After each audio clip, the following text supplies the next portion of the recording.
Ako si Dimple. Kaibigan ko si Becky. Halos parang kapatid na nga niya ako. Ate niya ako kung ituring. 10 taon kasi ang agwat namin. Sabi niya, ako lang daw ang kaibigan niya dahil pangit siya. Wala raw may gustong makipag-kaibigan kay Becky dahil may malaki siyang balat sa muka. Gulo-gulo lagi ang kanyang buhok at may malalaking ngipin. Wala naman akong pakialam doon. Mabait naman kasi si Becky sa akin. Yun nga lang, sa tuwing kasama ko siya ay nilalayuan din ako ng iba. Dahil nga sa itsura at amoy niya. Hindi kasi palaging naliligo si Becky. Ilang beses ko na siyang sinabihan tungkol doon pero hindi siya nakikinig. Ay naku Becky, ilang beses ko bang sasabihin sa'yo na araw-araw ka maligo? Tingnan mo nga yung buhok mo. Sobrang tigas na dahil hindi ka naliligo. Tingnan mo yung balat mo. Marami na ang itim dahil sa dumi. Ate Dimple, ayos lang naman yan. Nagpupunas naman ako ng katawan ko tuwing gabi Tsaka wala namang aamoy sa akin sa bahay. Hindi ko na kailangang maligo. Ayaw mong maligo. Pues ako magpapaligo sa'yo. Halika rito. Alam mo namang hindi pwede yan sa akin. Tara, pumasok ka rito sa banyo at paliliguan kita. Hinila ko na si Becky papunta sa banyo. Kahit ayaw niya ay wala siyang nagawa. Grabe ang pagkuskus ko sa katawan niya dahil 2 araw na siyang hindi naliligo. Inis na inis siya sa akin noon pero wala akong pakialam. Ate Dimple naman, palagi mo nalang ginagawa sa akin to. Akala ko ba tanggap mo ko kahit na ganito ako? Bakit pilit mo akong binabago? Becky, tanggap kita. Pero ayusin mo naman ang sarili mo, please. Hindi naman porkit pinaliguan kita, ibig sabihin nun hindi kita tanggap. Ang akin lang alagaan mo pa rin ang sarili mo. 25 anyos ka na, para ka pa rin bata kung umasta. Paano na lang kung may manligaw sa'yo ha? Bigla namang natawa sa sinabi ko si Becky. Ang babaeng ito talaga. Hindi na sineseryoso ang kahit na anong sinasabi ko sa kanya. Ano bang sinasabi mo, Ate Dimple? Talaga ba? Sa itsura kong to, sa tingin mo may magkakagusto sa akin? Kahit yata multo, hindi ako magugustuhan dahil pangit ako. Becky, huwag kang ganyan sa sarili mo. Hindi mo naman alam kung kailan kakatok ang pag-ibig sa'yo Nasa edad ka naman. Darating ang pag-ibig kung para sa'yo to. Malay mo, nasa paligid mo lang pala siya. Hindi naniwala sa akin si Becky. Tinuloy ko na lang ang pagpapaligo sa kanya dahil alam kong ayaw niya talaga ng usaping pag-ibig. Lagi niyang sinasabi sa akin na hindi raw para sa kanya yon kahit na anong gawin niya. Pagkaligo niya ay agad kaming dumiretso kay Lola Rita. Hindi namin siya kaano-ano pero dahil maliit lang ang barangay namin ay parang lola na siya ng lahat ng tao rito. Pagpasok namin ni Becky ay niyakap niya agad ng matanda. Ako naman ay nag-ayos ng bulaklak sa kanyang flower vase. Gusto kasi yun ni Lola Rita, yung lagi kaming may dalang bulaklak para sa kanya. Lola Rita! Nandito na po kami. Naku, marami po akong ikukwento sa inyo. Etong si Ate Dimple, pinaliguan ba naman ako? Ilang beses ko nang sinabi na ayos lang naman ako kahit wala nun. Aba, 2 araw ka na kayang hindi naliligo. Wala nga namang pabayaan na lang kita. Mamaya, magkaroon pa ng allergy o sakit si Lola Rita dahil sa'yo. Agad naman kaming pinatigil ni Lola Rita sa bangayan. May sasabihin daw siya sa amin. Kaya agad kaming umupo sa sala para pakinggan siya. Tumigil na nga kayo sa bangayan. Umupo kayo rito. May sasabihin ako sa inyo. May nalaman kasi ako sa kapitbahay natin. Hindi ko nga alam kung totoo o hindi. Ano po yun, Lola Rita? May chismis na naman po ba si Aling Cynthia sa inyo? Naku, palagi na lang po kayong naniniwala ron. Pinag-aaway lang nun ng mga tao rito sa barangay natin Pinandilatan ko naman ng mata si Becky. Dahil kung ano-ano na naman ang sinasabi niya kay Lola Rita. Baka mamaya ay mainis na naman ito sa kanya. Sa aming dalawa kasi, siya lagi ang pinapagalitan ng matanda. Pero lagi din naman siyang hinahanap. Sabi kasi sa akin ni Cynthia, ay uuwi daw ang apo ni Madam Gloria rito sa atin, si Atlas. Kaya kailangan natin maghanda ha? Lalo ka na Becky. Kailangan mo na talagang maligo araw-araw kapag dumalaw yon. Bigla naman nainis si Becky dahil siya na naman ang nakita ni Lola Rita. Kakasabi niya lang kanina na ayaw niyang maligo. Pagkatapos ngayon ay mapipilitan siya dahil may bisita sa aming lugar. Ano ba naman yan? Ako na naman ang nakita mo, Lola Rita. Aba, maliligo lang ako kung gwapo yun. Kung hindi, hindi pa rin ako maliligo. Si Madam Cynthia ang isa sa pinakamayaman na tao rito sa aming lugar. Akala ko'y hindi na yun umuwi. Dahil ang huling balita ko sa kanya ay nakatira na to sa ibang bansa. Nang malaman namin kay Lola Rita na pupunta si Atlas sa aming lugar, ay araw-araw ko nang inaasar si Becky. Ang sabi kasi ng mga kapitbahay ay nasa 30 anyos na raw si Atlas. Sigurado akong gwapo yun, Becky. Kailangan ay mauna ka sa pila ng mga babaeng lalapit sa kanya, ha? Huwag kang papatalo. Kung kinakailangan na ayusan kita, gagawin ko. Malay mo, siya na talaga yung para sa'yo. Hay nako, panay ka na namang kalokohan eh. Sa mukha kong to, may inlove sa akin yung Atlas na yon. Aba, sa panaginip, baka pwede pa. Ang pangit ko kaya, ni tingnan hindi magagawa nun sa akin eh. Ewan ko ba kay Becky? Sa tuwing binibiro ko siya tungkol sa pag-ibig, ay ganun lagi ang sagot niya. Ang liit talaga ng tingin niya sa sarili niya. Lagi ko namang sinasabi na maganda siya. Dahil isa siyang mabuting tao pero wala pa rin siyang pake. Lagi na lang ganyan ang sinasabi mo. Hindi mo ba nakikitang sarili mo na magkakaasawa ka sa takdang panahon? Alam mo, may makakatanggap pa rin naman sa'yo dahil makikita nila na mabuti kang tao. Darating din yan. Huwag mong isara ang puso at isip mo. Totoo naman. Dahil sa balat kong to sa mukha, ayaw na sa akin ng tao. Siguro kung magbabago ako ng mukha, may magkakagusto pa sa akin. O di kaya gagamit na lang ako ng gayuma para ma-love yung tao sa akin. Hindi ko na siya pinansin. Talagang sarado ang isip at puso niya pagdating sa pag-ibig. Naku, ewan ko na lang talaga kapag tinamaan niyan si Becky. Halika na nga sa ilog. Maglaban na tayo. Baka mamaya maabutan na naman tayo ng mga tsismosa roon. Alam mo naman dito sa lugar natin, wala pa man ay may konklusyon na agad sila. Ate, ikaw na lang kaya ang pumunta ron. Nahihiya ako eh. Pagtatawanan na naman ako ng mga yun. Sasabihan ako ng pangit, mabaho at kung ano-ano pa. Ah, alam ko na. Para hindi ka nila asarin, maligo ka na sa ilog. Yun nga ang gawin natin. Tara, paliliguan ulit kita. Kahit inis ay sumama pa rin sa akin si Becky. Wala naman siya magagawa kapag ako ang nagsabi ay sumusunod talaga siya. Naligo siya sa ilog habang ako'y naglalaba. Pinagtitinginan kami ng ibang tao. Pero sabi ko kay Becky, hayaan na niyang mga yun. Habang naglalaba ako, ay nagulat kami ni Becky dahil biglang naghiyawan ng mga dalagang naglalaba rin doon sa ilog. Kahit hindi pa tapos ang kanilang labahin, ay iniwan nila yun. Lalo kaming nagtaka. Ano ba namang mga babae yun? Bigla na lang humiyaw tapos iniwan tong mga labahin nila. May dumating bang artista? Alam ko na. Baka dumating na yung apo ni Madam Gloria. Diba sabi ni Lola Rita, pupunta yun dito? Baka yun ang dahilan kung bakit humihiyaw yung mga dalaga. Dahil sa sinabi ni Becky ay agad akong tumayo. Hinila ko siya papunta sa bahay para doon ayusan. Wala naman kasing nagsabi sa amin kung kailan ang punta ni Atlas dito sa lugar namin, kaya hindi ko naihanda si Becky. Ate, ano ba? Huwag mo sabihin na makikisingit tayo sa mga babaeng nandun. Naku, hayaan mo na sila. Sa kanila na yung Atlas na yun.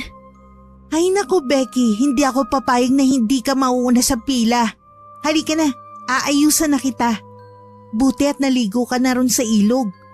Dapat ikaw ang pinakamaganda doon para makuha mo agad ang atensyon niya. Nang maayusan ko na si Becky ay umalis na kami sa bahay. Pumunta kami sa bahay ni Madam Gloria. Tama nga ako, madami ng babaeng nandun sa tapat ng bahay ni Madam Gloria. Halos hindi na nga namin makita si Atlas. Puro hiyawan ng mga dalaga. Nang makasingit kami, ay nanlaki na lang ang mga mata ko nang makita ko na gwapo nga talaga si Atlas. Kung kaedad ko lang ito, ay siguradong nakikihiyaw din ako sa kanila. Uy, Becky, bilisan mo! Ang dami ng dalaga naghihiyawan, oh! Makipagsiksikan ka na dyan kung gusto mo. Baka mamaya hindi mo na siya makita. Saglit lang naman ate. Ito na, makikipag-unahan na ako.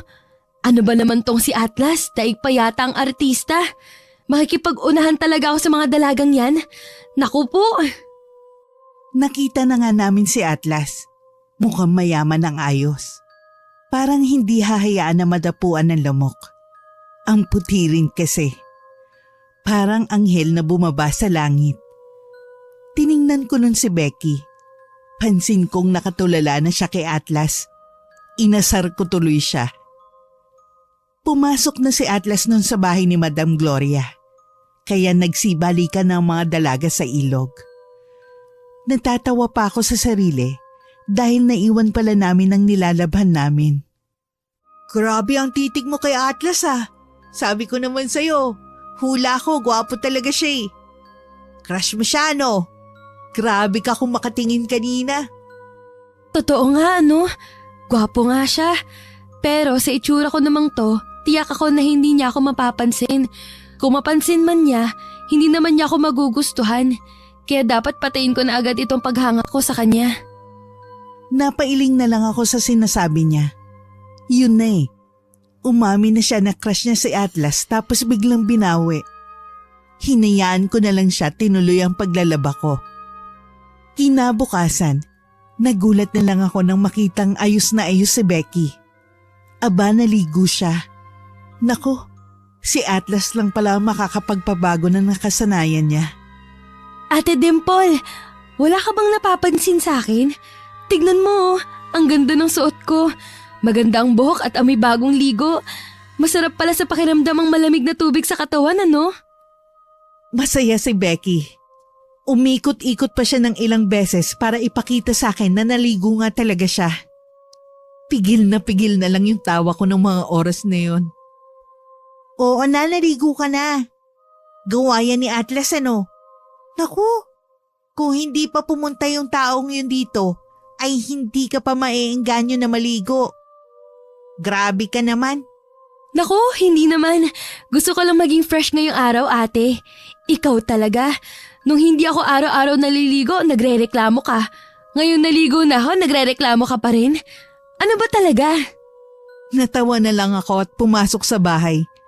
Kinuha ko kasi ang mga sinampay ko. Sumunod naman sa akin si Becky at umupo sa sala. Sinabi niya sa akin na gusto raw niyang puntahan si Lola Rita. O ayan, tapos na ang ginagawa ko. Halika na, dalhin mo na yung bulaklak. Papalitan natin yung nandun kay Lola Rita. Pagkakuha ni Becky dun sa bulaklak ay umalis na kami ng bahay. Pagdating namin sa bahay ni Lola Rita ay nagulat kami ni Becky dahil bisita ni Lola Rita si Atlas. Agad ko nilagay ang bulaklak sa flower vase at pinaupo ko na si Becky. Kilig na kilig ako nang makita ko na magkatapat sina Atlas at Becky. Kitang-kita nila ang isa't isa. Pansin kong titig na titig si Becky kay Atlas. Kaya sinenyasan ko na siya na huwag masyadong tumingin at baka matunaw si Atlas sa kanya. Atlas, eto nga pala sina Becky at Dimple.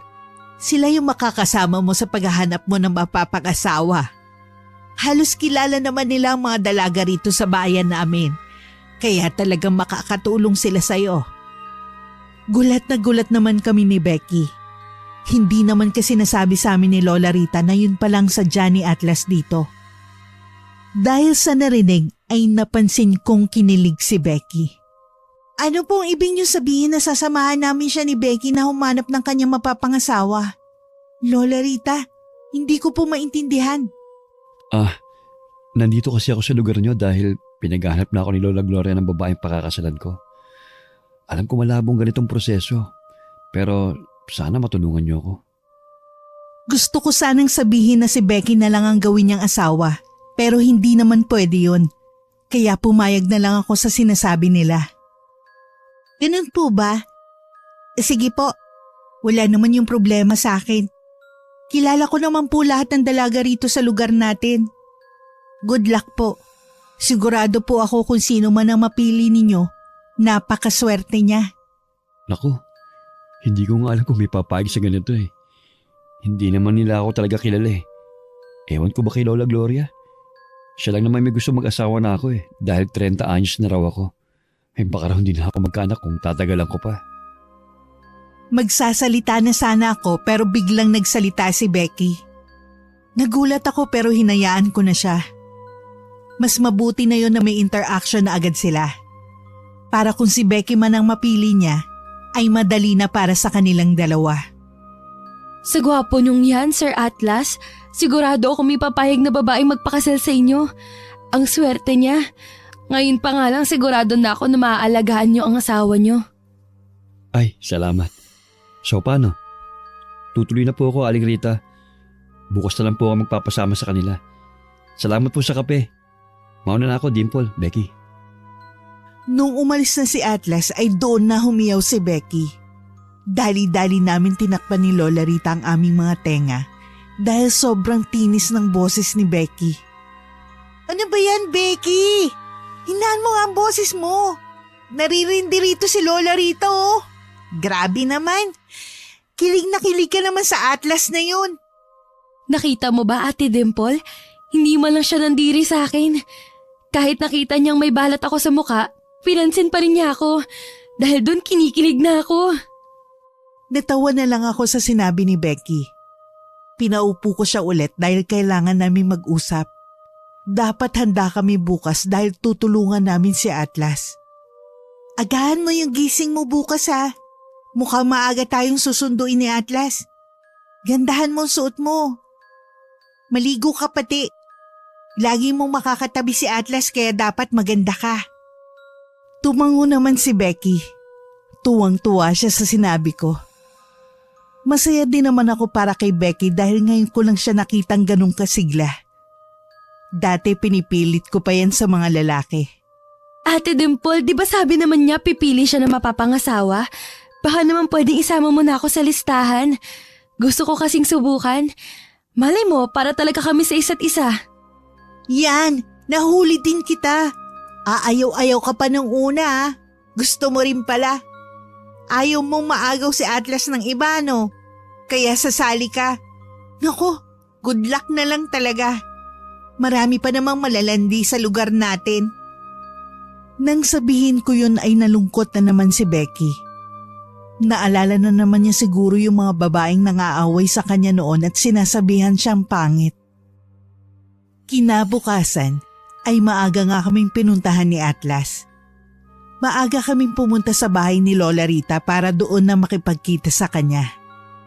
Nagulat pa nga ako kay Becky dahil nakaipit ang kanyang buhok at nakadalawang ligo pa yata. Tara na, Becky at Dimple. Marami na kasi naghihintay sa akin sa bahay. Kumalat na pala kasi sa lugar niyo na naghahanap ako ng asawa. Naku, sinabi mo pa. Mabilis kasi talagang kumalat ang mga balita rito. Kahit yung mga hindi totoo kumakalat. Saka, ngayon lang may ganito rito sa amin. Kaya marami talagang babaeng susubok sa'yo, Atlas. Natawa na lang si Atlas sa sinabi ko. Dahil todo tingin sa kanya si Becky, ay hindi naiwasan ni Atlas na magtanong sa kanya. Yung titig kasi ni Becky, parang matutunaw si Atlas anumang oras. Ayos ka lang ba, Becky? Kanina mo pa kasi ako tinitignan eh. May dumi ba yung mukha ko? Huy Becky, ano na?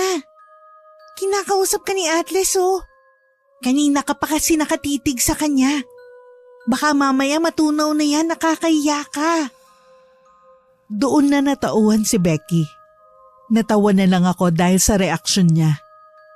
Halatang halata tuloy na may gusto siya kay Atlas. Pansin kong pati si Atlas ay natatawa na rin sa kanya. Pasensya na po. Hindi ko po kasi mapigilan na hindi mapatingin sa inyo. Ang gwapo niyo po eh. Parang anghel na bumaba sa langit. Naku, salamat kung ganun. Gusto mo bang sumali sa mga babae mamaya? Pwede naman. Malay mo, ikaw ang mapili ko. Dahil sa sinabi ni Atlas ay nagkatinginan kami ni Becky. Hindi namin inakala na sasabihin niya yon. Sobrang saya ko para kay Becky dahil may pagkakataon na siyang ipakilalang sarili niya kay Atlas. Nang makarating na nga kami sa bahay ni Madam Gloria, ay nandun na nga ang mga babae. Nasa 20 mahigit na sila ron. Nang bumaba si Becky mula sa sasakyan ni Atlas, ay nagulat yung mga babae. Pinag-usapan na agad siya ng mga ito. Pero hindi yun pinansin ni Becky dahil masaya siya sa sinabi sa kanya ni Atlas. Pakiramdam niya'y nawala ang lahat ng pang-aasar ng mga kapitbahay namin noon sa kanya. Nag-umpisa na nga ang pag-i-interview ko sa mga babae. Dahil nga ngayon lang may ganito sa aming lugar, ay napakaraming tsismoso-tsismosa na nakikinig. Ang dami kong naririnig na masasamang bagay pero hindi ko yun pinapansin. Nang si Becky na ang kinakausap ko ay ang daming usisa ng usisa. Bakit daw sumali si Becky? Alam naman daw niyang hindi siya mapipili dahil pangit siya. Sa sobrang rindi ko ay nasagot ko tuloy yung matanda. Ano po bang paki niyo kung gustong sumali ng tao? Lahat naman po may tsansa na mapili ah. Mabait po si Becky. Kahit na ang tingin niyong lahat sa kanya, pangit. Para po sa akin, yun ang tunay na kagandahan ng isang tao. Dahil sa sinabi ko ay nagalit ang mga tao.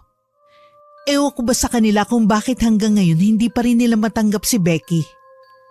Simula bata pa lang kasi ay tampulan na ng asaran nitong si Becky. Dahil sa nangyari ay pinakalma ni Atlas ang lahat. Pinapasok muna kami ni Atlas sa isang kwarto ron sa bahay nila. Ilang minuto pa ang lumipas bago humupa ang gulo. Dahil doon ay nahiya na kami ni Becky. Nagsisisi tuloy ako na sumagot pa ako sa kanila. Baka mamaya ay mainis pa sa amin si Atlas. Ay, nako. Buti naman na tumigil na yung ingay dun sa labas. Ano, ayos lang ba kayo? Nako, pasensya na kayo sa mga nangyari ha. Hindi ko naman kasi alam na ganoon pala mga tao rito eh. Ano Becky, ayos ka lang ba? Nagulat kami ni Becky dahil imbis na pagalitan kami ni Atlas ay inintindi pa niya ang mga nararamdaman namin. Lalo tuloy kami nahiya sa kanya. Sa sobrang hiya ay gusto na lang naming umuwi. Ayos lang naman po ako. Sanay na rin po ako sa kanila eh. Simula bata pa lang ako, ganyan na sila. Lagi nila ako inaasar dahil may balat ako sa mukha. Atlas, hindi ka ba nagagalit sa amin dahil sinira namin itong paghahanap mo ng asawa? Nako, magagalit yata si Madam Gloria kapag bumalik ka ng Maynila na wala kang asawa. Malungkot na umupo sa kama si Atlas. Tumabi siya kay Becky dahil ako ay nakatayo lang sa may pinto. Halos 1 minuto rin na nakalipas bago tuluyang nagsalita sa amin si Atlas. Siya lang naman kasi may gusto nito eh. Ayoko pa talaga mag-asawa. Kaya lang, humihingi na siya ng apo sa tuhod. Dahil ako lang ang apo niyang lalaki. Gusto rin niya makita ang anak ko bago man lang daw siya mawala. Kaya ito, pinaghahanap niya ako ng asawa. Dahil sa sinabi ni Atlas ay naawa kami ni Becky sa kanya. Parang ayaw na tuloy namin ni Becky na ituloy ang pagtulong sa paghahanap ng asawa para sa kanya. Hindi na natuloy nung araw na yun ang paghahanap sa magiging asawa ni Atlas. Pinauwi na ng mga bodyguard niya ang lahat ng mga babae. Sa susunod na linggo na lang daw ulit dahil masyado pang magulo ang lahat. Gabi na noon kaya nagpaalam na kami kay Atlas. Nagulat kami nang sabihin niya na ang driver daw niya ang maghahatid sa amin pa uwi. Hindi na kami nakatanggi dahil pagod na rin kami noong mga oras na yon. Maraming salamat Atlas ha. Hindi mo naman dapat kami alalahanin pero ginawa mo pa rin to. Magkita na lang ulit tayo sa susunod ah. Pasensya na sa nangyari kanina. Hindi na yun mauulit. Ayos lang yun. Ano pa kayo? Sige na, ipapahatid ko na kayo sa driver ko. Pasensya na kung hindi ko na kayo mahatid pa. Pagod na rin kasi ako ngayon eh. Bye, Atlas! Pasensya na sa nangyari kanina. Salamat sa pagtatanggol sa amin. Una na kami. Dahil sa pagod ay sa bahay na ni Lola Rita kami natulog. Naligo muna ako noon. Pagbalik ko'y tulog na agad si Becky kaya agad akong tumabi sa kanya. Nagulat na lang ako nang magsalita siya. Nakatalikod lang pala siya kanina. Ang sabi, iniisip pa rin daw niya ang nangyari sa bahay ni Atlas. Hindi ko tuloy naiwasan na makipagkwentuhan sa kanya. Ate Dimple, wag na lang kaya ako sumama ron sa hanapan ng asawa para kay Atlas. Nakita ko kasing nahihirapan siya. Iniisip ko, wag na lang. Baka hindi na rin niya ituloy yun dahil sa nangyari kanina eh. Kahit nga ako parang ayoko na rin siyang tulungan. Hindi naman pala niya kasi gusto yun. Pero kailangan eh. Sige, kung yan ang gusto mo. Sasabihin ko na lang sa kanya na hindi ka nasasali. Ayos lang ba sa'yo na sa iba na siya mapupunta? Dahil sa tanong ko'y napatigil si Becky.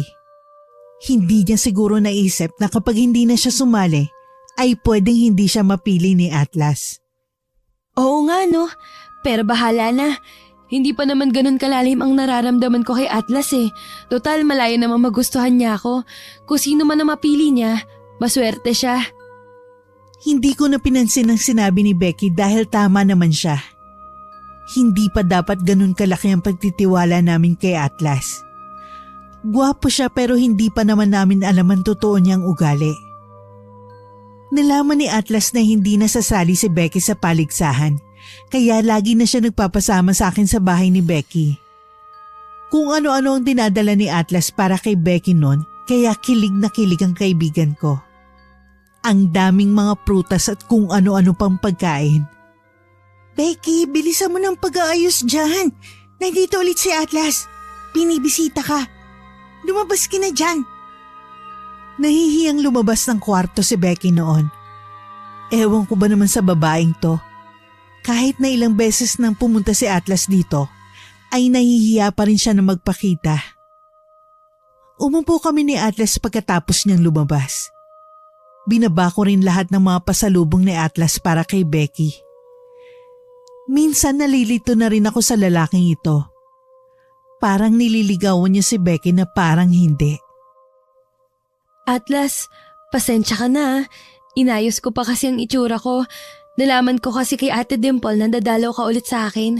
Siyempre, kailangan na maganda ako. Nakakahiya naman sa'yo kung hindi, di ba? Ano ka ba? Ayos lang naman sa akin kahit na hindi ka pa masyadong mag-ayos. Maganda ka naman eh. Kahit ano pang itsura mo. Dahil sa sinabi ni Atlas ay lalong kinilig si Becky. Masasabi ko rin naman talagang nagbago si Becky simula nung dumating si Atlas sa buhay niya. Lagi na siyang naliligo at nag-aayos ng buhok.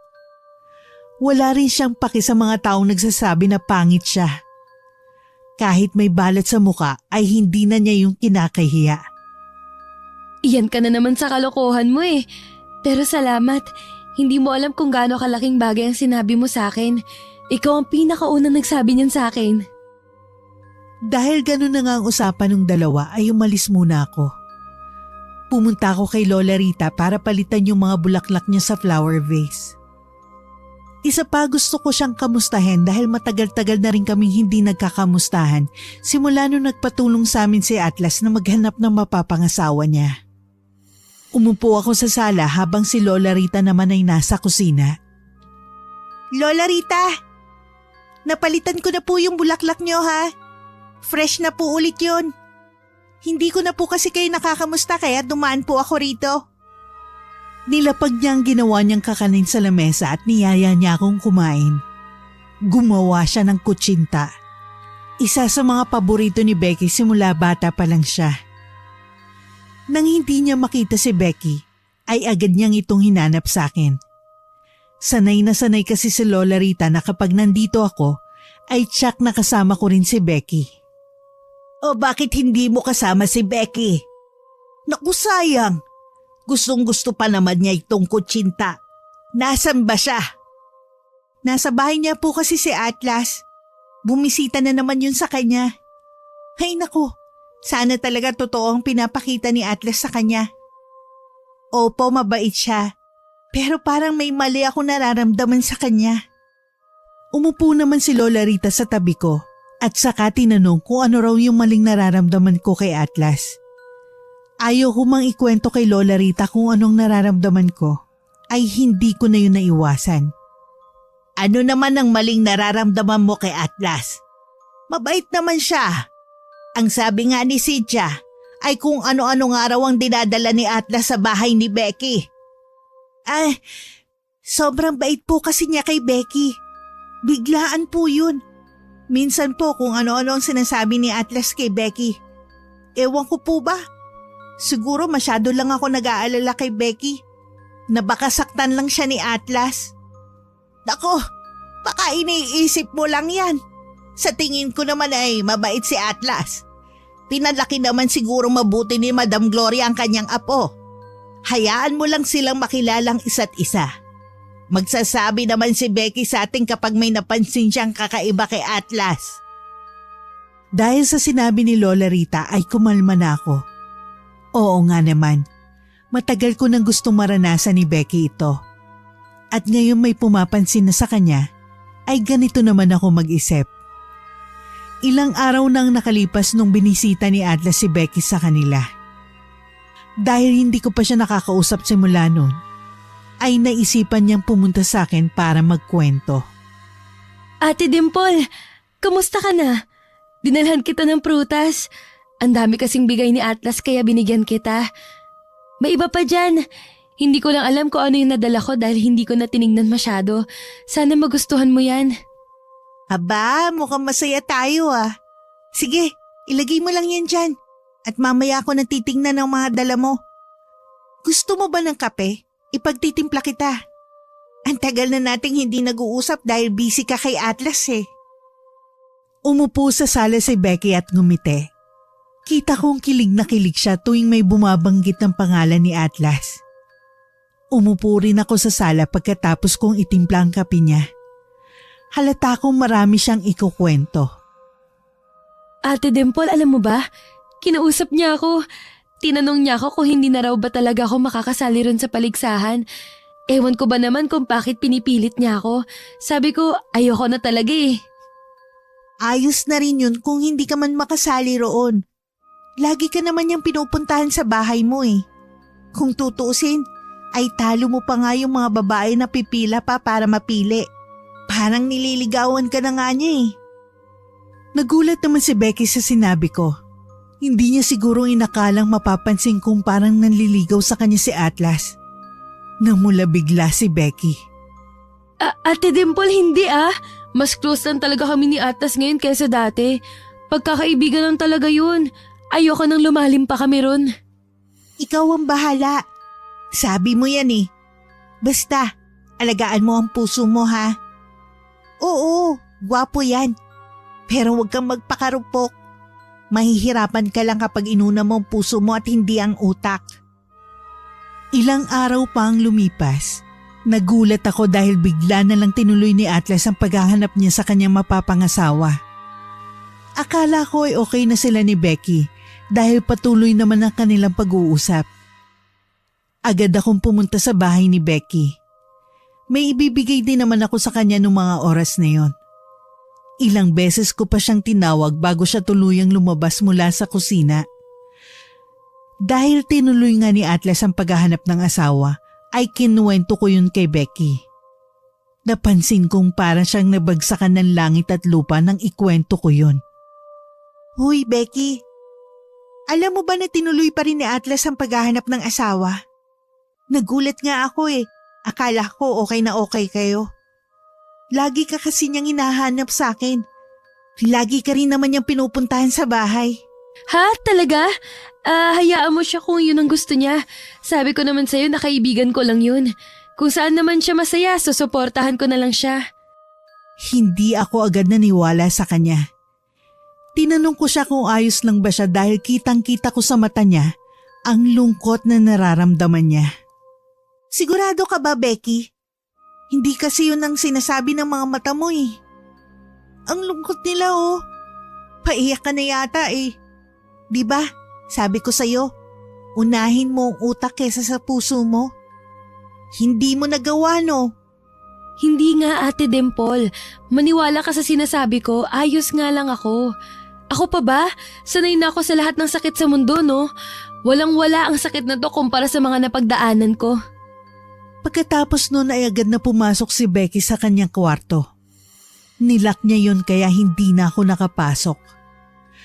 Katok pa ako ng katok pero ayaw niya talaga akong pagbuksan ng pinto. Narinig ko na lang siyang umiyak. Simula nang malaman ni Becky na pumipili pa rin si Atlas ng kanyang mapapangasawa, ay hindi na siya gaanong lumalabas ng bahay. Bumalik na ulit siya sa dati niyang ugali kung saan hindi na naman siya naliligo araw-araw. Dahil nalaman kong hindi na naman siya naliligo araw-araw, ay agad ko siyang pinuntahan. Ang lungkot lang dahil bumalik na naman siya sa dati niyang ugali. Ako na naman tuloy ang magpapaligo sa kanya. Pagpasok ko sa bahay ni Becky, ay todo katok ako sa kwarto niya. Wala na akong pakialam kung marinig pa ako ng mga kapitbahay namin. Becky, ano ba? Maligo ka naman! Ilang araw ka na namang hindi naliligo, ha? Ayusin mo ang sarili mo. Lalaki lang yun. Natuto ka na nga maligo araw-araw, bakit binalik mo na naman ang dati mong ugali? Ate Dimple, bakit naman kasi siya ganun sa akin? Akala ko ako nang pinipili niya dahil lagi kami magkausap. Kung ano-ano pa nga ang binibigay niyang regalo sa akin. Ano yun? Ibig sabihin ba wala lang yun sa kanya? Paiyak na si Becky noon. Sa sobrang lungkot niya ay niyakap na lang niya ako. Hindi na ako nagsalita ng kung ano-ano sa kanya dahil alam kong kaibigan ang kailangan niya ng mga oras na yon. Nang kumalma na siya ay pinaliguan ko na siya. Buti naman at pumayag siya agad. Pinainom ko muna siya ng tubig pagkatapos ay umupo kami sa silid kainan at doon nag-usap. Nagulat na lang ako nang may hilingin siyang isang bagay sa akin. Nung sinabi niya yon, ay hindi ko alam kung pagbibigyan ko ba siya o hindi. Ate Dimple, di ba marunong si Lola Rita kung paano gumagana ang gayuma? Pwede bang samahan mo ko rin sa kanya? Gusto ko lang kasing bigyan ng leksyon yung si Atlas na yan eh. Ano ka ba naman, Becky? Alam mo naman delikado yan eh. Oo, marunong talaga si Lola Rita tungkol sa mga gayuma na yan. Pero alam naman natin na hindi ka dapat gumagamit nun para gumante, di ba? Nainis si Becky sa akin dahil hindi ako sumang-ayon sa gusto niya. Paano naman ako sasang-ayon sa ganon? Dahil lang sa kagustuhan niyang gumante ay gagayumahin niya si Atlas? Ate Dimple, sige na naman. Tulungan mo na ako. Hindi naman ako pwedeng dumiretso kay Lola Rita dahil tiyak ko napapagalitan ako noon. Baka sakali kapag kasama kita pumayag siya. Becky, mahal kita bilang kapatid ko. Pero hindi ako papayag na gawin mo yan. Pasensya ka na ha. Kung gusto mo, ikaw na mismong pumunta kay Lola Rita para hingin sa kanya yung gayuma. Umalis na ako noon dahil ayoko nang humaba pa ang usapan namin ni Becky. Baka kung ano pang masabi ko sa kanya na makakadagdag sa sakit na nararamdaman niya. Ate pa rin niya ako at gusto ko siyang intindihin sa abot na makakaya ko. Simula nung hindi ko siya pinayagan na samahan kay Lola Rita ay hindi na niya ako kinausap. Nadadaanan namin ang isa't isa pero tinuturing namin ang mga sarili namin na parang hangin. Natiis ko naman yun ng ilang linggo pero dahil miss na miss ko na siya, ay talagang sinadya ko na siya sa kanyang bahay. Mabigat sa aking puso na hindi nakakamusta si Becky. Kumatok ako sa pinto kahit na bukas naman yon. Nakita ko si Becky sa may kusina, may hinahandang pagkain. Tanghali na rin kasi nung pumunta ako sa kanya. Nung unay nagulat siya nung nakita niya ako, pero agad niyang binalik ang atensyon sa paghahain ng pagkain sa lamesa. Becky, baka pwede tayong mag-usap. Hindi na kasi tayo nagpapansinan simula nung hindi ako pumayag na samahan ka kay Lola Rita. Ganun na lang ba talaga yun? Itatapo mo lang ang pagkakaibigan natin dahil kay Atlas? Ate Dimple, hanggat hindi mo ko tinutulungan sa gusto kong mangyari, hindi ako makikipagbati sa'yo. Ang simple lang kasi nung gusto ko, pero hindi mo pa mabigay sa akin. Simple? Paano naging simple ang paggawa ng masama? Naiintindihan ko naman kung saan nanggagaling si Becky. Pero hindi lang siguro ako makapaniwala na aabot siya sa ganito kasama ng ugali. Hindi ko na siya kilala. Umupo ako sa sala. Nag-iisip-isip kung papayag ba ako sa gusto niyang mangyari. Ilang minuto rin akong tulala nun bago tuluyang makapagdesisyon. Becky, yan ba talaga ang gusto mo? Wala na bang ibang paraan para makaganti ka sa kanya? Gayuma talaga? Hindi ba pwedeng wag mo na lang siyang kausapin para ma-realize niya na siyang nawalan at hindi ikaw? Sa tingin mo sa itsura kong to, kawalan ako para kay Atlas? Hindi. Kailangan talaga na makaganti ako sa kanya. Ano? Tutulungan mo ba ako o hindi? Sabihin mo na sa akin ngayon para hindi masayang ang oras ko. Kahit ayaw ko sa gusto niya, sinuportahan ko na lang siya. Niyaya ko siyang pumunta kay Lola Rita para kumuha ng gayuma. Hindi ko nga lang alam kung papayagan siya ng matanda na kumuha ng gayuma sa kanya. Sige, ganito. Pagkatapos natin kumain, pumunta tayo kay Lola Rita. Itanong natin sa kanya kung pwede kang kumuha ng gayuma. Kung hindi, wala tayong magagawa. Pagkasabi ko noon ay nilapag ko sa mesa ang pagkain na dala ko. Bumili kasi ako sa karinderya kanina bago pumunta sa bahay ni Becky. Dahil sa sinabi ko, ay agad-agad na lumiwanag ang mga mata ni Becky. Lumapit siya sa akin habang nakangiti. Talaga ba, Ate Dimple? Payag ka na sa gusto kong mangyari? Hindi mo na ako pagbabawalan? Naku, salamat. Kailangan kasi talagang matuto ng Atlas na yan. Akala niya gano'n na lang yon? Hindi. Gaganti ako sa kanya. Hindi na ako sumagot nun sa kanya. Kumain na lang kami pagkatapos ay pumunta na sa bahay ni Lola Rita. Sobrang tuwang-tuwa si Becky nun kahit alam niyang pwede ring hindi siya payagan ni Lola Rita sa gusto niya. Nagulat pa nga sa amin si Lola Rita dahil hindi naman kami nagsabi na pupunta kami sa kanya. Aba, himalaay nandito kayong dalawa. Akala ko hindi kayo okay. Maigi naman na nagkasundo na kayo. Hay nako, bakit ba kasi kayo nag-away mga apo? Umupo si Becky sa tabi ni Lola Rita. Kita kong kinakabahan siya pero sa sobrang kagustuhan niya na magawa ang plano niya, ay sinabi na rin niya ang totoo. Kasi po gusto ko po sanang kumuha sa inyo ng gayuma, Lola Rita. May gusto lang po sana akong turuan ng leksyon. Alam ko pong pwede niyo akong hindi pagbigyan, pero gusto ko lang talagang sumubok. Nagulat naman si Lola Rita sa sinabi ni Becky. Agad niya akong tinanong kung ano bang sinasabi ni Becky sa kanya. Iba kasi ang pagkakakilala niya kay Becky. Hindi ito gagawa ng masama para makaganti. Dimple, ano ba naman itong sinasabi ni Becky? Apo, hindi mo naman kailangan gawin yan. Bakit? Nasaktan ka ba ni Atlas? Kaya gusto mong gumanti sa kanya? Ganun ba yon? Hindi ka naman ganyan noon. Ano nangyari sa iyo? Agad akong tumabi sa kanila para kalmahin ang sitwasyon. Nakita kong nalungkot si Becky dahil sa naging reaksyon ni Lola Rita. Alam niya agad na hindi na siya papayagan ni Lola Rita sa gusto niyang mangyari. Hindi naman po sa ganun, Lola Rita.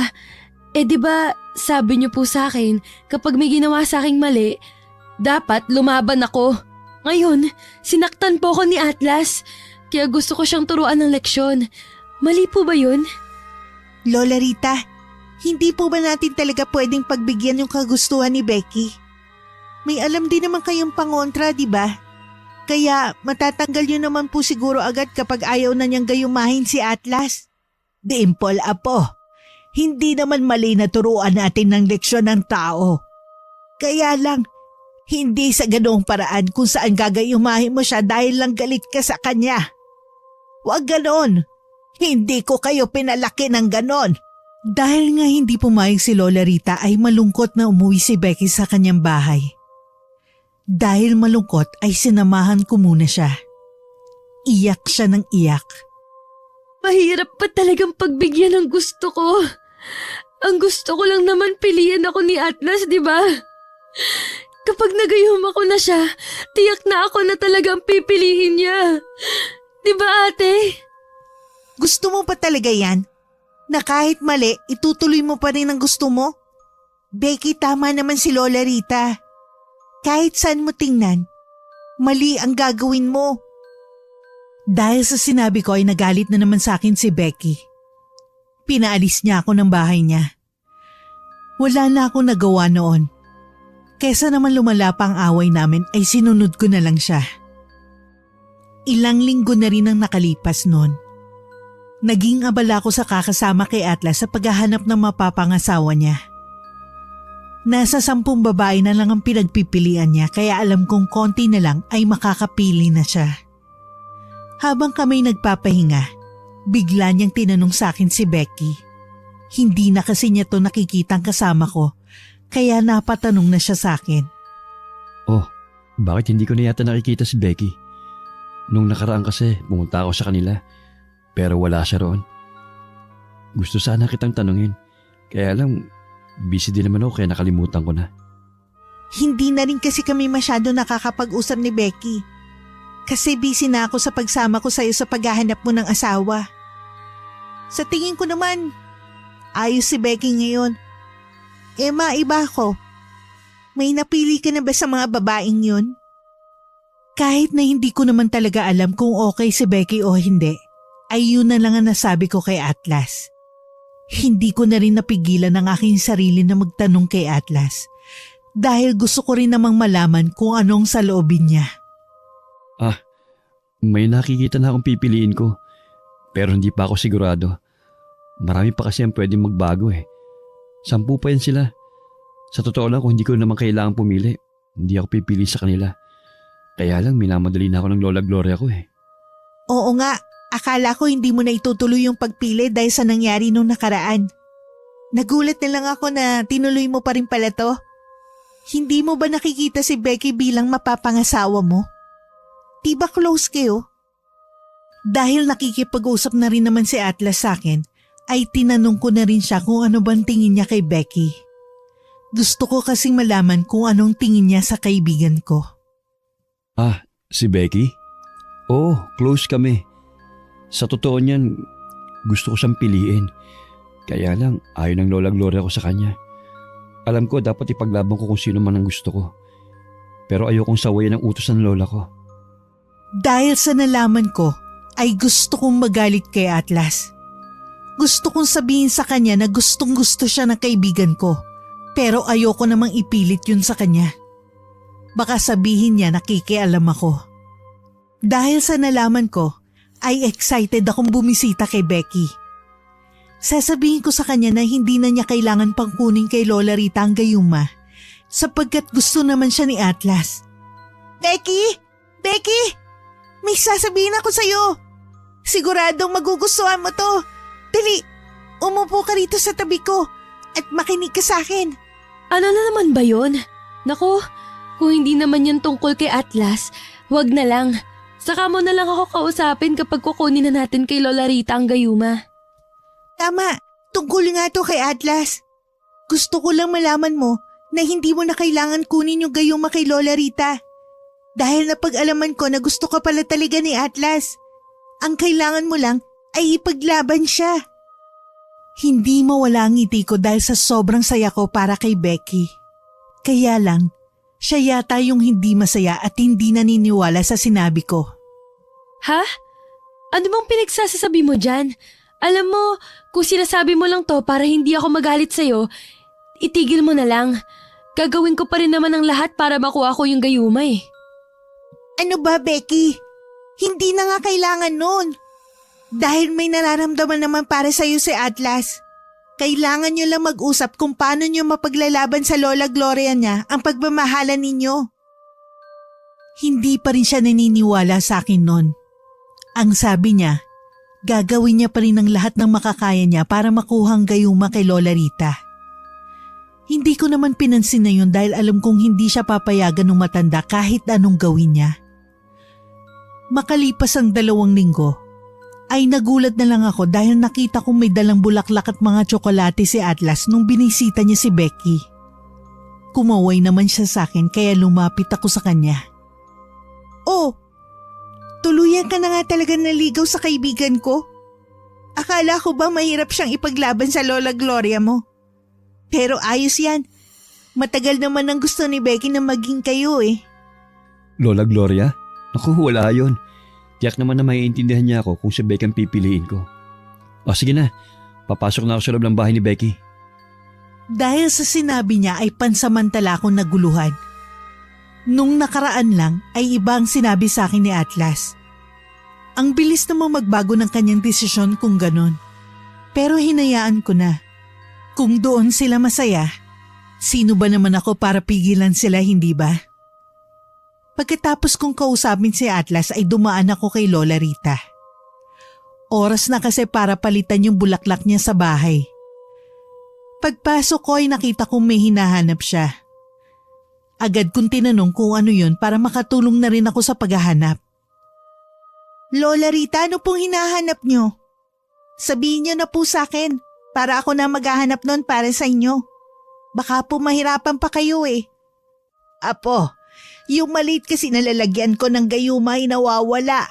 Ay nako, saan naman kaya mapupunta yon? Dito ko lang kasi yun pinatong eh. Ako na pong bahala maghanap noon, Lola Rita.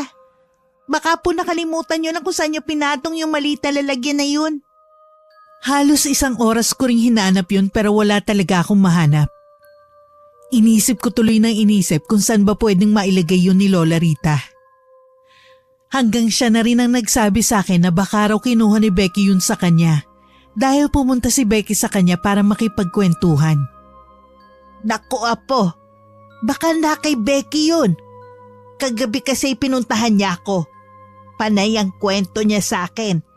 Hindi ko siguro napansin na kinuha niya yun dyan sa mga lagayan. Pwede mo ba siyang kausapin?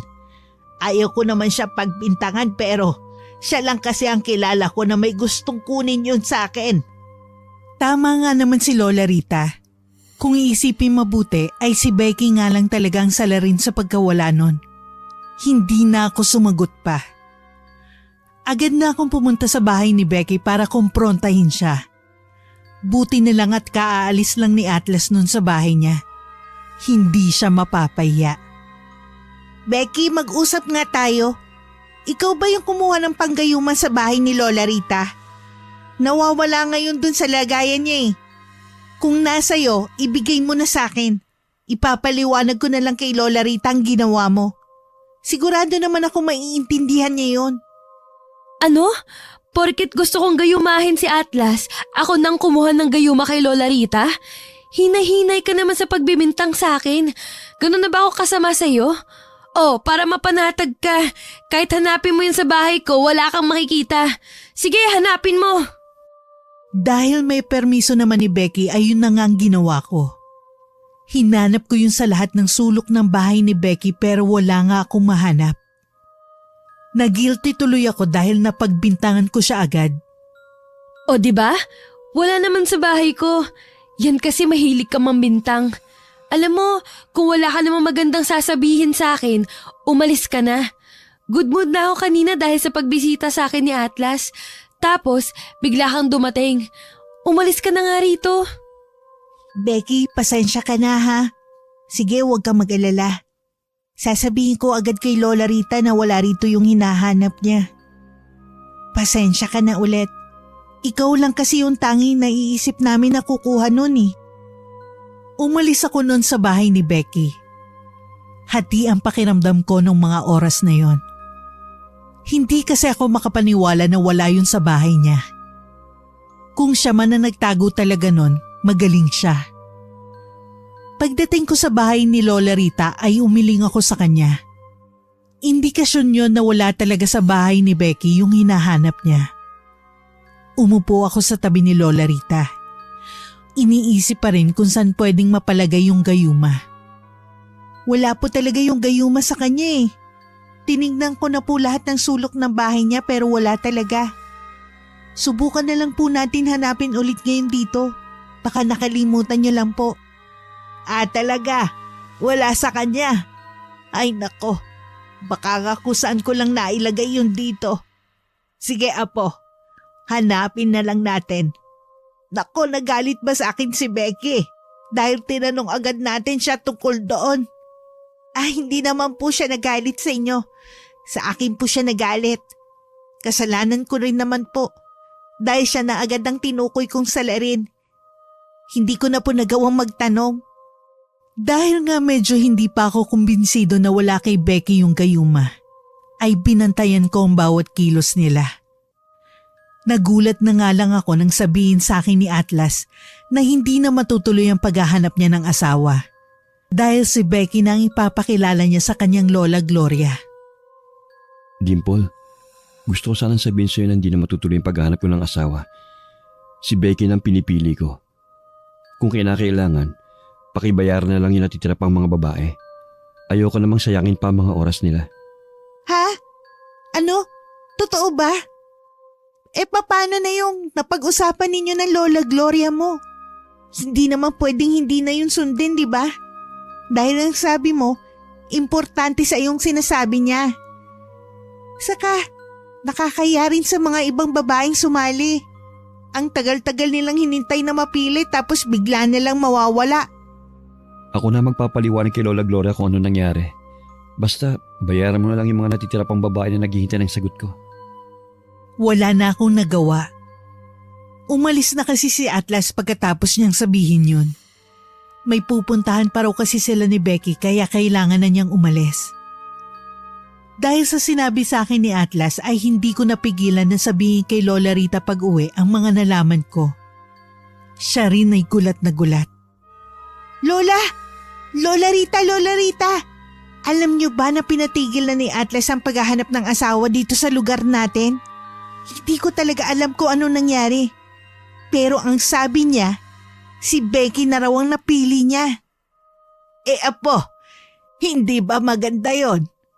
Pinili niya kung sino talaga ang totoong mahal niya. Yun naman ang gusto natin para kay Becky, hindi ba? Ang may magmahal sa kanya. Maging masaya na lang tayo para kay Becky. Kung doon naman sila masaya, doon sila. Hindi ko na pinilit kung ano man ang nasa isip ko noon. Basta ang alam ko ay may kakaiba sa kinikilos ni Atlas. Kailangan ko lang ng patunay sa lahat ng nasa isip ko. Iniwan ko muna si Lola Rita sa bahay niya. Hindi ko na rin sinabi kung saan ako pupunta dahil alam kong pipigilan lang niya ako kapag nalaman niyang sa bahay ni Becky ako pupunta. Buti na lang, pagdating ko roon ay hindi nakalakang pinto. Tsansa ko na yon para hanapin ang gayuma ni Lola Rita na nawawala. Sabi naman ni Atlas ay aalis sila ni Becky kaya siguradong mamaya pa yun babalik. Nagsimula na akong tingnan ang bawat sulok ng bahay ni Becky. Ewan ko ba sa babaeng yun kung bakit ang galing-galing na magtago sa akin. Pero nakita ko pa rin yung gayuma. Nakalagay sa isang lagayan doon sa taas ng cabinet ni Becky. Hindi ko to tiningnan nun. Dahil pinagmamadali ako ni Becky na umalis nun. Sabi ko na nga ba, nasa kanya nga ang gayuma. Naku, kailangan malaman to ni Lola Rita. Grabe ka, Becky. Paano mo nagawa sa amin to ni Lola Rita? Talagang gagawin mo ang lahat para magayuma si Atlas ha. Agad akong pumunta sa bahay ni Lola Rita. Nagulat na lang siya nang makitang nasa akin na ang gayuma. Dahil bawas na yon, alam niya na gamit na nga ni Becky kay Atlas ang gayuma. Lola Rita, meron naman po kayong pangontra sa gayuma na to, di ba? Pakibigay naman po sa akin para hindi na po lumala ang sitwasyon. Ayaw ko mang mag-away kami ni Becky. Pero talagang sinasagad niya ang pasensya ko. Oo, meron naman akong pangontra dyan. Nandun sa isa pang lagayan. Hindi ko na nga ginagamit ang gayuma na yan dahil tapos na ako sa ganyang gawain. Hindi ko naman alam na papakialaman pala ni Becky yan. Ay nako. Huwag na po kayong mag-alala. Ako na pong bahalang kumausap sa kanya. Talagang ginawa pa rin pala niya kung anong gusto niya. Kahit alam niyang mali yun. Kahit hindi ko alam kung paano ko ilalagay sa pagkain o inumin ni Atlas yung pangontra, ay lagi ko pa rin dala yun kahit saan ako magpunta. Baka kasi mamaya magkaroon ako ng pagkakataon na ilagay yon tapos hindi ko dala, sayang lang. Hindi ko yun malagay dahil lagi silang magkasama ni Becky. Sweet talaga sila sa isa't isa. Kahit ayaw ko ay nakipagkaibigan ulit ako kay Becky para magawa ko ang plano ko. Wala naman siyang magagawa kundi tanggapin yun dahil hindi naman alam ni Atlas na hindi kami okay na dalawa. Nakakainis naman, Lola Rita. Hindi ko talaga mailagay yung pangontra sa kinakain o iniinom ni Atlas. Hindi kasi umaalis sa tabi niya si Becky. Pero gagawa pa rin ako ng paraan para magawa ko to. Ano ka ba? Kayang-kaya mo yan, Apo. Lagi mong tatandaan na kailangan natin ituwid ang maling ginawa ng kaibigan mo. Hindi ko na nga alam kung paano siya kakausapin ngayon dahil ibang-iba na siya. Hindi na nga dumadalaw sa akin dito ang batang yon. Pagkatapos ng 1 linggo ay nagyaya si Atlas na pumunta sa isang beach. Marami raw ang imbitado kasi doon na niya ipapakilala sa lahat si Becky. Nung nalaman ko yon, ay ipinangako ko na sa akin sarili na dapat mailagay ko ng pangontra bago pa ipakilala ni Atlas si Becky sa lahat. Yun na lang ang pagkakataon ko. Sakto rin naman at maraming tao kaya sigurado kong hindi na mapapansin ni Becky kung ano man ang ikilos ko. Para matupad ko ang plano ko, ay sinabi ko kay Atlas na tutulong ako sa pag-aasikaso sa mga bisita. Pumayag naman siya. Pwede naman siguro ko tumulong sa pag-aasikaso sa mga tao, no? Masyado kasi yatang maraming bisita ninyo. Baka mapagod ang lahat kaya tutulong na rin ako. Naku, syempre naman. Tama ka. Mas maing marami na nga ang magtulong-tulong. Mapagkakatiwalaan naman kita, kaya ikaw na ang bahala dyan. Saka, pwede mo ba ako ipagtimpla ng kape? Kanina ko pa kasi sinasabi kay Becky na ipagtimpla ako busy naman siya. Pakisuyo na lang ha. Salamat.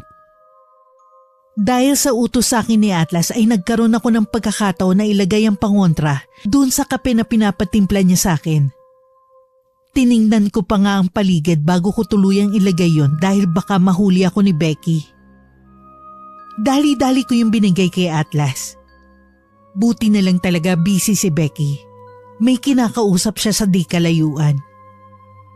Nakainom na si Atlas nung bumalik si Becky. Kaya hinintay ko na lang na umepekto sa kanya ang pangontra. Oh, love. Hindi pa pala kita natimplahan ng kape. Kanino ka nagpatimpla? Naku, pasensya ka na. May mga kinausap kasi ako Nakalimutan ko na yung pinapasuyo mo sa akin kanina. Si Dimple lang nagtimpla ng kape ko. Wait, anong sinabi mo? Love? Kailan pa kita naging girlfriend, Becky? Wala naman akong maalala na ganun. Dahil sa sinabi ni Atlas ay parang nabunutan ako ng tinik. Akala ko talaga hindi ko magagawa yun. Nagulat naman ang lahat ng tao sa sinabi ni Atlas. Alam din kasi nila na ngayon na nga formal na ipapakilala si Becky bilang girlfriend ni Atlas. Love, huwag ka namang magbiro ng ganyan Diba tayo na? Nanligaw ka pa nga sa akin sa bahay. May dala ka pang bulaklak at tsokolate. Hindi mo na ba natatandaan? Sorry Becky, pero wala akong naalalang ginawa ko yon. Ang huling alam ko, may mga babae kung saan pipili ako. Sa pagkakaalala ko rin, huminto ka na sa pagsali noon. Hindi ba? So, paano pa kitang pipiliin kung umalis ka na? Nung mga oras na yon ay pansin kong kabado na si Becky. Natataranta na siya at napahiya na siya sa mga tao. Alam din niyang wala ng bisa ang gayuma na binigay niya kay Atlas. Hinanap niya ang gayuma. Para siguro ulitin niya kung ano man ang ginawa niya noon kay Atlas. Ito bang hinahanap mo, Becky? Pasensya ka na Nasa akin na kasi ito ngayon. Hindi mo na ito magagamit kahit kailan. Hindi mo na magagayuma pa si Atlas. Ha? Gayuma? Becky, totoo ba yun? Ginayuma mo ako? Bakit? Wala naman akong ginawang mali sa'yo Ginawa pa nga kitang kaibigan. Oo, masasabi kong munti ka na kita magustuhan dahil mabait ka. Pero gusto ko pa rin namang igalang ang desisyon ng lola ko. Kaya hindi ko na tinuloy kung ano man ang nararamdaman ko para sa'yo. Dahil sa sinabi ni Atlas, ay napatingin sa akin si Becky. Naalala niya kasi yung panahon na sinabi ko sa kanya na hindi na niya kailangan pang gumamit ng gayuma para makuha si Atlas. Hindi kasi siya nakinig. Ibig mo bang sabihin may nararamdaman ka na sa akin nun, pero tinigil mo lang dahil ayaw sa akin ng Lola Gloria mo? Ibig sabihin, totoo yung sinabi ni Ate Dimple sa akin? Oo, totoo yun. Alam kong nasabi ko rin yun kay Dimple. Pero dahil sa ginawa mo ngayon sa akin, ay nag-iba ng tingin ko sa'yo. Akala ko mabait ka. Yun pala, kung ano-ano nang ginawa mo sa akin. Bakit ka naman naging ganun? Tinanggap naman kita kahit madami nagsasabi sa akin na wag daw ako lalapit sa'yo. Nang sabihin yun ni Atlas ay parang binuhusan ng malamig na tubig si Becky. Kitang-kita ko ang pagsisisi sa kanyang muka. Napatingin na lang siya sa akin habang umiiyak. Dahil nga sa nangyari, ay maraming nadismaya kay Becky. Ang iba pa tiningnan siya ng masama mula ulo hanggang paa. Hindi na matigil ang pag-iyak niya noong mga oras na yon. Gusto ko siyang tulungan pero dahil galit pa ako at mali ang ginawa niya ay pinabayaan ko na lang siya ron. Ilang araw din ang nakalipas nang kausapin kami ni Becky. Pumunta siya sa bahay ni Lola Rita noon. Nakatambay naman ako doon dahil kapapalit ko lang ng bulaklak ni Lola Rita. Nagulat si Lola Rita nang makita niyang nakadungaw sa may pinto si Becky. Nahihiya pang pumasok nung una. Pero dahil pinilit siya ni Lola Rita, ay pumasok na rin siya. Becky, apo, nandyan ka pala. Halika, umupo ka muna rito. Kailangan talaga nating mag-usap na tatlo dahil sa nangyari. Kaya huwag kang humindi pumasok ka na rito. Narinig mo naman siguro si Lola Rita, hindi ba? Ang sabi niya, pumasok ka raw dito sa loob. Malamang nahimasmasan ka na siguro sa mga ginawa mong kalokohan, ano? Hindi makatingin si Becky sa akin nun pero kita kong naluluha na siya. Medyo kalmado naman ako ng mga oras na yon pero hindi pa rin ako makapaniwala na nagawa yun ni Becky. Ate Dimple, hindi ko talaga alam kung anong pumasok sa utak ko noon. Bigla ko na lang ninakaw yung gayuma kay Lola Rita. Lola Rita, pasensya na po dahil nagawa ko yun. Nabulag po yata talaga ako sa galit at sa pag-ibig. Becky, apo, naiintindihan ko naman na gusto mo lang na matanggap ka ng ibang tao sa kung sino at ano ka. Pero mali yung paraan mo. Ilang beses ka na namin pinagsabihan ni Dimple, hindi ba? Walang magagawang mabuti sa iyo ang paggawa ng masama. Buti na lang talaga nahanap ko sa bahay mo yung gayuma. Paano na lang kung hindi? Mabubuhay ka na lang sa kasinungalingan? Ate mo ko. At masakit sa akin na hindi ka nagsasabi ng totoo. Di ba, matagal ko nang sinasabi sa'yo na may tatanggap sa'yo kahit ano pang itsura mo? Pasensya na po talaga kayo. Mali ako ron. Hindi ako nag-iisip. Inuna ko ang galit sa puso ko. Inuna ko ang kagustuhan ko makaganti. At yung mabilisang proseso ng pagtanggap sa akin ng tao, hindi ko inisip na kailangan muna pala tanggapin ko muna ang sarili ko. Napangiti na lang ako dahil sa wakas ay nalaman din ni Becky kung ano ang mali niya. Sana'y maging aral na talaga sa kanya to. Dahil doon ay niyakap ko na siya. Lalo patuloy siyang umiyak dahil sa yakap ko. Niyakap din siya ni Lola Rita. Hindi naman daw niya matiis na hindi patawarin si Becky dahil mahal na mahal niya to. Nakita ko na lang na umiiyak na pala kaming tatlo. Nang kumalma na kami, ay kinausap ako ni Becky.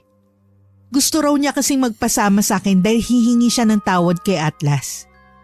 Pumayag naman ako dahil gusto ko rin naman na bago umalis si Atlas sa amin, ay ayos na sila ni Becky. Ate Dimple, pwede mo ba akong samahan sa bahay ni Atlas? Gusto ko lang kasing humingi ng tawad sa kanya dahil sa ginawa ko. Alam kong pwedeng hindi niya pa ako napapatawad pero mas maigi na yon kesa hindi talaga ako humingi ng tawad, di ba? Tama ka naman dyan. Gusto ko rin naman na magkaayos kayo ni Atlas bago siya umalis pabalik ng Maynila. Sige, sasamahan kita. Nagpaalam kami kay Lola Rita noon. Nang sabihin namin na hihingi ng tawad si Becky ay natuwa siya sa amin. Yun daw talaga ang tamang gawin ni Becky dahil si Atlas talagang pinakabiktima sa nangyaring yun. Nang pumunta kami sa bahay ni Atlas ay hindi kami agad pinapasok. Ang sabi nung kasambahay ay mahigpit daw na pinagbabawal si Becky na makapunta roon kaya sobra kaming nalungkot. Aalis na sana kami nang may biglang tumawag sa amin. Si Atlas.